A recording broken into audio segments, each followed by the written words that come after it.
পশ্চিমবঙ্গের মানুষের ভয় আউট করার প্রথম হচ্ছে নিদর্শন। আজ দলত্যাগ করে অর্থাৎ তৃণমূল কংগ্রেস ছেড়ে কংগ্রেসে যোগ দিয়েছেন। আজকে আপনাদের যে মুখ্যমন্ত্রী রয়েছে তিনিও তৃণমূল থেকেই বিজেপিতে এসেছেন। কে বলবে এই মানুষগুলোর সাথে কথা বলার ক্ষমতা বর্তমানে আমার মনে হয় না তৃণমূল কংগ্রেসে রয়েছে। Only dead fish goes with flow. Abhishek ব্যানার্জির পন্থী বলতে আলাদা করে কোনো পন্থী না, বিরোধী হিসাবে লড়াই করতেই হবে। মমতা বন্দ্যোপাধ্যায় গদ্দার বলছেন, বেঈমান বলছেন। যেই দলে ছিলাম সেই দলের হয়ে নিষ্ঠার সাথে কাজ করি। এই মুহূর্তে বাংলাহান্টের মুখোমুখি প্রভাত পাটনি, যিনি মেখলিগঞ্জ পুরসভার চেয়ারম্যান এবং সদ্যই তিনি আজ দলত্যাগ করে অর্থাৎ তৃণমূল কংগ্রেস ছেড়ে কংগ্রেসে যোগ দিয়েছেন। প্রভাত, আমি আপনাকে প্রথমেই প্রশ্ন করব যে দলের এই খারাপ সময়, তৃণমূলের একেবারে ভরাডুবি, সেখানে আপনি তৃণমূলের হাত ছেড়ে কংগ্রেসে যোগ দিলেন। কংগ্রেসেও তো সেই একটা মাত্র বিধায়ক সংখ্যা। বর্তমান সময়ে আপনি দেখছেন যে তৃণমূল যেভাবে নিজেদের দলীয় যে গোষ্ঠীদ্বন্দ্ব, নিজেদের দলের মধ্যে যে দ্বন্দ্ব, সেই দ্বন্দ্বে জড়িত।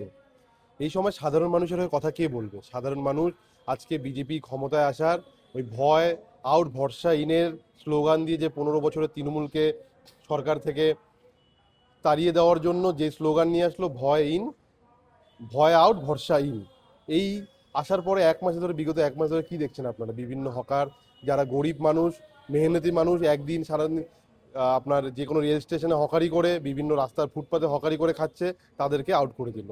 এই হচ্ছে এই বিজেপির প্রথম 1 মাসে তাদের হচ্ছে পশ্চিমবঙ্গের মানুষের ভয় আউট করার প্রথম হচ্ছে নিদর্শন।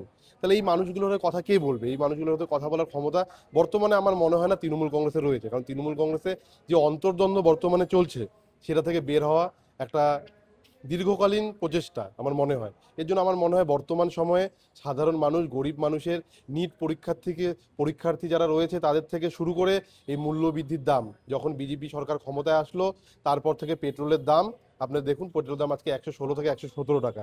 সাধারণ মানুষ এই মূল্যবৃদ্ধির জন্য কীরকম হ্যারাসমেন্ট সাধারণ মানুষ হচ্ছে।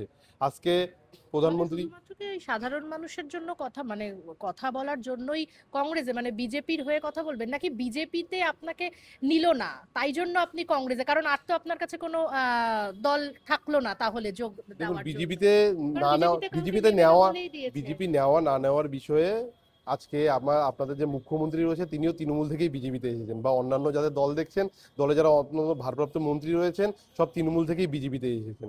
একটা কথা আছে, আমি একটু আগেও বললাম, only death fish goes with flow, goes with the flow, আমরা মৃত মাছি একমাত্র হচ্ছে ফ্লোর সাথে যায়। আমরা চাই যে অন্যভাবে গড়ে উঠি। রাহুল গান্ধীজির নেতৃত্বে আমরা পশ্চিমবঙ্গে, সমগ্র ভারতবর্ষে যেভাবে লড়াই হচ্ছে সাধারণ মানুষের জন্য, বিরোধী হিসাবে লড়াই করতেই হবে। বিরোধী হিসাবে আমরা লড়াই করব। আমাদের সমগ্র পশ্চিমবঙ্গের মানুষ থেকে শুরু করে ভারতবর্ষের মানুষকে এই বিশ্ব পরিবেশ দিবসের বিজেপিতে কি আপনি যোগাযোগ করেছিলেন, সেখানে কি না করে দিল? না, যোগাযোগ করার ব্যাপার না। আমি বললাম আমার বিজেপিতে যাওয়ার আমার বিরোধী থাকারই ইচ্ছা, কারণ বিজেপি 15 বছরের লড়াই করে ক্ষমতা, এতদিন তো সরকারে ছিলেন, হঠাৎ করে এখন বিরোধী থাকার ইচ্ছা, তাহলে তো তৃণমূলেই থাকতো। 15 বছরের ক্ষমতা, 15 বছর ধরে তারা ক্ষমতায় 15 বছর ধরে তারা বিরোধী দল ছিল, তারা লড়াই করে তাদের অনেক নেতা আজকে ক্ষমতাবান হয়েছে, তারা ক্ষমতায় এসেছে, তারা ডিজার্ভ করে, তারা ক্ষমতায় থাকাটা ডিজার্ভ করে। আমরা বাইরে থেকে গিয়ে সেখানে গিয়ে তাদের যেটা ন্যায্য, সেই ন্যায্যটা আমি নিতে চাই না।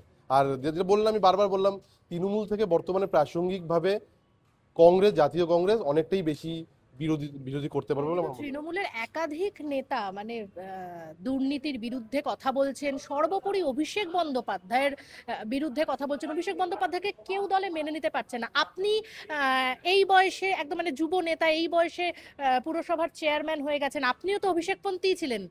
হঠাৎ করে অভিষেকের প্রতি কি এমন হলো যে আপনি? দেখুন, আমাকে চেয়ারম্যান করেছে আমার কাউন্সিলর, কারণ আপনারা হয়তো জানেন না, আমি অনাস্থা প্রস্তাব এনে আমি কাউন্সিলর হয়েছিলাম। দলের বিরুদ্ধে গিয়ে আমার কাউন্সিলররা, আমাদের যে সিটিং চেয়ারম্যান ছিল তার বিরুদ্ধে দলে ছিলাম। যুব নেতারা তো অভিষেকপন্থী হিসেবেই পরিচিত। আমি দলপন্থী ছিলাম। আমি তৃণমূল কংগ্রেস যখন করতাম, তৃণমূল কংগ্রেস করতাম, দলে কোনো মমতা ব্যানার্জির পন্থী ছিলাম। মমতা ব্যানার্জি যেহেতু সুপ্রিমো ছিল, যেভাবে দল চালাতেন সেভাবে আমরা যেই দলে ছিলাম সেই দলের হয়ে কাজ করেছি। যা অর্ডার ছিল সুপ্রিমো, যেরকম অর্ডার আসতো সুপ্রিমো থেকে, যা দলীয় কাজকর্ম যেটা শিডিউল ছিল সেটাই করতাম। কিন্তু অভিষেক ব্যানার্জির পন্থী আপনি ছিলেন না তখন। অভিষেক ব্যানার্জির পন্থী বলতে আলাদা করে কোনো পন্থী না, দলে ছিলাম, দলের কাজ করতাম। অভিষেক ব্যানার্জির সাথে ব্যক্তিগত আমার কোনোদিন কোনো কন্ট্যাক্ট হয়নি, ব্যক্তিগত কোনোদিন কোনো কথা হয়নি। দলের পন্থী ছিলাম, দলের হয়ে কাজ কিন্তু করেছি। ওনার বিরুদ্ধে যেসব এখন দলীয় নেতারা বলছেন যে উনি ভীষণ ঔদ্ধত্য, অহংকারী, কারোর সাথে যোগাযোগ রাখতেন না, কেউ সময় চেয়েও পেতেন না, মানে আপনিও কি সেরকম কিছু অভিজ্ঞতা দেখুন, আছে? আমার এই বলার অধিকার নেই, কারণ আমার যদি এটা বলতে হতো তাহলে আমি যেহেতু তৃণমূল কংগ্রেসে ছিলাম, এতদিন বলিনি, আজকে আমি হঠাৎ করে কেন বলবো? যেটা আমার বিচারধারা, আমি যেটা নিজে মনে করি, এটা আমার এই মুহূর্তে এটা বলা, এই নিয়ে কোনোভাবে আলোচনা করা আমার উচিত না। যদি আমার এটা বিরোধ করতে লাগতো, দলে থেকে করা উচিত ছিল আমার। ভোটের আগে যখন তৃণমূল ক্ষমতা ছিল, তখন এটার বিরোধ করতে আমাকে বিরোধ করে আমাকে দল থেকে বেরিয়ে আসতে লাগতো। তখন যখন আসিনি, এটা নিয়ে নতুন করে আমি আর কিছু বলতে চাই না। যেই দলে ছিলাম সেই দলের হয়ে নিষ্ঠার সাথে কাজ করেছি, সেটাতে আমার বিবেক, মানে আমি নিজের কাছে আমি সৎ যে আমি দলের হয়ে কাজ করেছি, সেটাতে আমার কোনো ইসে নেই। এখন কোনো অভিযোগ আমার কোনো দলের প্রতি নেই। তৃণমূল থেকে যারাই বেরিয়ে যাচ্ছে তাদেরকেই মমতা বন্দ্যোপাধ্যায় গদ্দার বলছেন, বেঈমান বলছেন, তাহলে সেই অর্থ তো আপনিও সেটা। দেখুন, সেটা বলতে পারি। আমি এখন কংগ্রেসে আছি।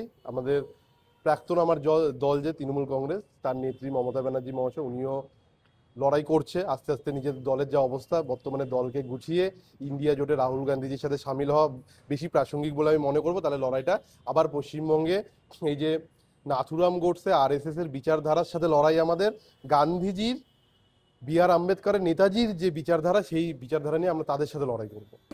বাংলা হান্টের আরও খবর দেখতে নজর রাখুন। বাংলা খবর মানেই বাংলা হান্ট।